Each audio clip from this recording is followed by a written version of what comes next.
सबगुण रहित कुक भी कृतबानी, राम नाम जस अंकित जानी, सादर कही सुनहि बुधताई, मधुर सरिस संतन गुण ग्राही. The wise recite and hear with admiration even the composition of a worthless poet, which is devoid of all merit, knowing it as adorned with the name and glory of Rama. For like the bee, saints have a bias for goodness. My humble pranams at the lotus feet of our holy trio, Bhagwan Sri Ramachandra, revered Swami Swatma Ramananji Maharaj, and dear devotees, Om Namo Narayanaya. This evening, we will look at a few incidents from the Sundarkand, the 5th chapter of the Ramayana, which is composed of 60 dohas and chopais. Sundar means beautiful, and Kand means a private place. Kanda also means vile and evil. In the golden city of Lanka, we find Ravana, who is egotistic and vile by nature. On the other hand, Hanumanji, the humble servant of the Lord and the personification of bhakti and jnana, was sent for the specific duty of locating Ma Sita. Before leaving on this important mission, Hanumanji meditated on Sri Rama. He then left for the errand with full of confidence and bhakti, with Sri Ramji's ring in his mouth. He says that a jiva who recites the name of Rama only once at the time of death will cross the otherwise vast ocean of samsara and attain Paramatma's divine status. He takes a leap through the air in the sudden direction with the speed of wind. On his travels, he experiences several tests. Like our lives, we have many tests. Hanumanji, one of the bhaktas also. The first test was Mount Mainaka, a golden mountain, which is equal to the temptations of this world, and there are many, that offers him a resting place. He simply touches the mountain and continues. This indicating that he was not lured by worldly temptations. The next test on Hanumanji's path was when his intelligence and strength was tested by the serpent mother, Surisa. She wanted to devour him. Hanumanji then explains to Surisa that he will enter her mouth only after he accomplishes Sri Ramji's mission. However, Surisa did not accept this and did not allow him to go. So she distends her mouth to a large distances in order to devour Hanumanji. The powerful Hanumanji increases in size each time. However, she extends her mouth to a very large distance. He skillfully makes himself minute and enters her mouth, bows to her, and then departs. Despite her initial intentions, Surisa blesses him and he continues on his journey to accomplish Ramji's mission joyfully through the air. He is further tested by Simika, a demoness stationed amidst the waters. When she saw reflections of birds who flew in the air, she would catch them through various tricks. She employed the same trick on Hanuman, but Hanumanji at once saw through her game, killed her, and swept across the ocean, resolute of mind as he was. He seized the southern shores and Trikuta mountain, on which was situated the city of Lanka, surrounded by high walls and separated by extensive moats. Hanumanji assumes a minute form and attempts to enter the city, and that too at night. At the gateway of Lanka, he has an encounter with a demoness god named Lankini. He delivers her punch and she falls to the ground.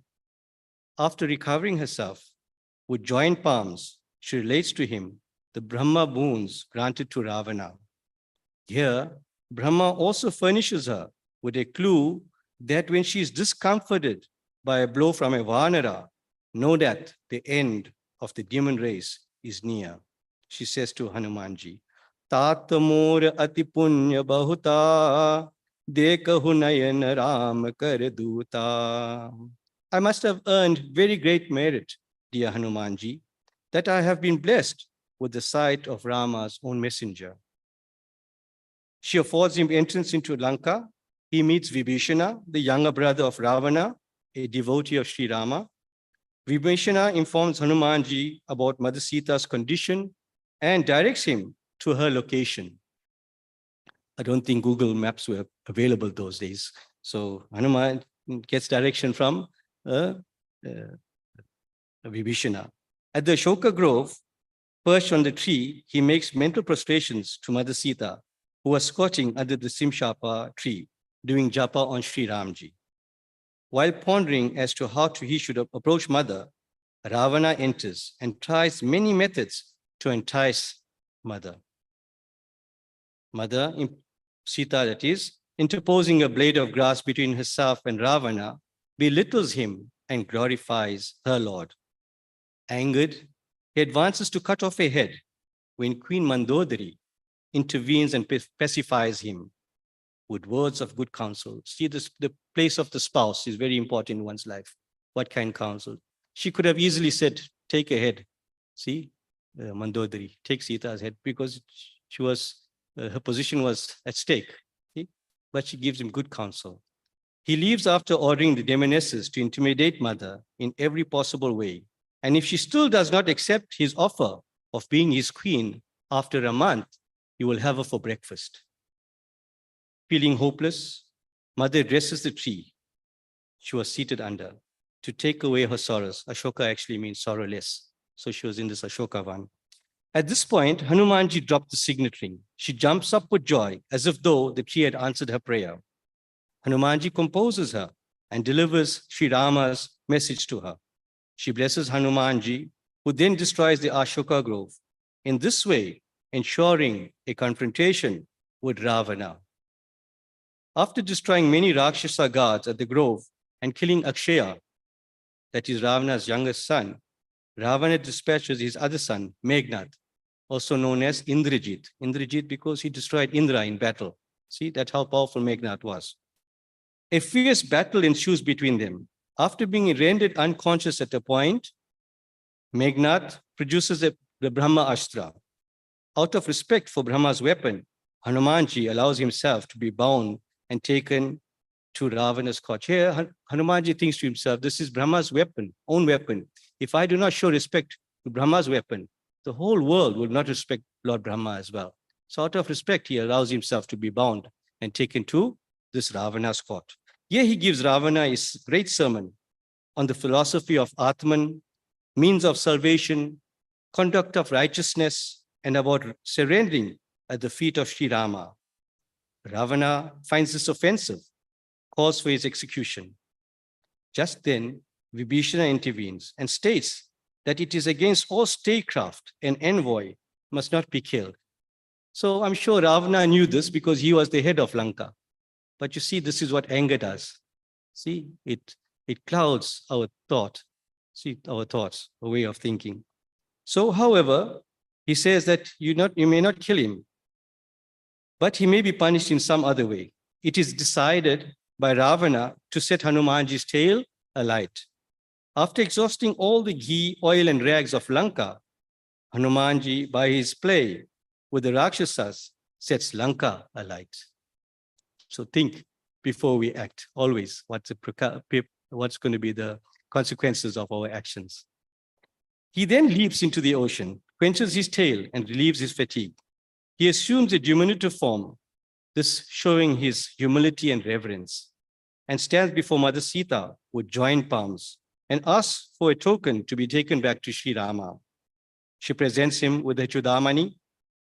He circumambulates her 3 times. After prostrating at her lotus feet, he prepares to leave. But before he does so, Mother gives him an ultimatum. If the Lord does not arrive within a month, he won't find me alive. This is Mother's words to Hanumanji. Hanumanji leaps across the ocean. He reaches the opposite shore. Led by Angada and the troop descends to the place where Sri Rama and Sugriva were. Hanumanji relates mother's plight in Lanka and presents him with her Chudamani. Being praised by the Lord, Hanumanji falls prostrate at his feet, pleading to be released from the tentacles of egoism. Sri Ramji embraces him and asks, by what power could he have burnt Ravana's stronghold? And he attributes it all to Sri Rama. God's will, Hari Icha. Sri Ramakrishna also teaches us that we should do our duties in the world, surrendering the fruits of our actions at the Lord's feet. He would say, and I quote, what is the nature of this ego? God alone is the doer, and none else. This is knowledge. I am not the doer. I am a mere instrument in his hand. Therefore I say, O Mother, thou art the operator, and I am the machine. Thou art the indweller, and I am the house. Thou art the driver, and I am the carriage. I move as thou movest me. I do as thou makest me do. I speak as thou makest me speak. Not I, but thou, unquote.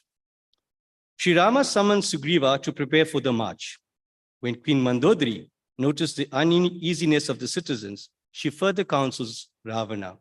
He discounts her advice, saying that women are timid by nature. He is advised by his counselors to be quiet, for he experienced no difficulty in conquering the gods and demons. Then, of what account can man and monkey be? At this point, Vibhishana enters and Ravana seeks his advice. When asked to surrender at the feet of the Lord, Ravana abuses him by kicking him. As he departs to the air, Vibhishana exclaims, Ramu Satya Sankar Prabhu, Sabha Kala Basatori, Me Raghubir Sarana Aba, Jahu Dehu Janikhori. Sri Rama is true to his resolve and all-powerful, while your counselors are all doomed. I therefore now betake myself to the hero of Raghu's line for protection. Blame me no more. Vibhishana prostrates at the Lord's feet, and Sri Rama in turn inquires of his welfare. He replies, all is well now that he has beheld Sri Rama's feet. The Lord gives Vibhishana a discourse on dharma and righteousness, and also the inclination that he will be the ruler of Lanka by addressing him as Lankesh, meaning the king of Lanka. Sri Rama also gives him the tilak, a sacred mark of sovereignty. Sri Rama seeks Vibhishana's advice as to how to cross over the ocean into Lanka. It is suggested that Sri Rama prays to Sagara, the lord of the ocean. In the meantime, Ravana's spies who had followed Vibhishana are captured by the Vanaras and sent back with a letter from Lakshmana, yet again asking Ravana to surrender his pride and return Mother Sita. Ravana still does not heed to good advice. 3 days had elapsed, and the ocean did not answer the Lord's prayer. Sri Rama said, there can be no friendship without inspiring fear. He asked Lakshmana to bring his bow and arrows to dry up the ocean, to which Lakshmana very eagerly responds. When the Lord fitted a terrible arrow to his bow, a blazing fire broke out in the middle of the ocean. When Sagar found the creatures complaining of the burning, he gave up his pride and assumed the form of a Brahmana, came with a gold plate filled with all kinds of jewels, begging for the Lord's pardon. On hearing the submissive words, the Lord smiled and asked of some device whereby the army may cross over. Sagar tells of the boon of the brothers Nila and Nala, whereby a mountain will float on the ocean touched by them and through the Lord's grace. In this way, the ocean is bridged. Sakala Sumangal Dayaka Raghunayaka Gunagan Sadar Sunahite Tarhi Bhav Sindhu Bina Jalajan.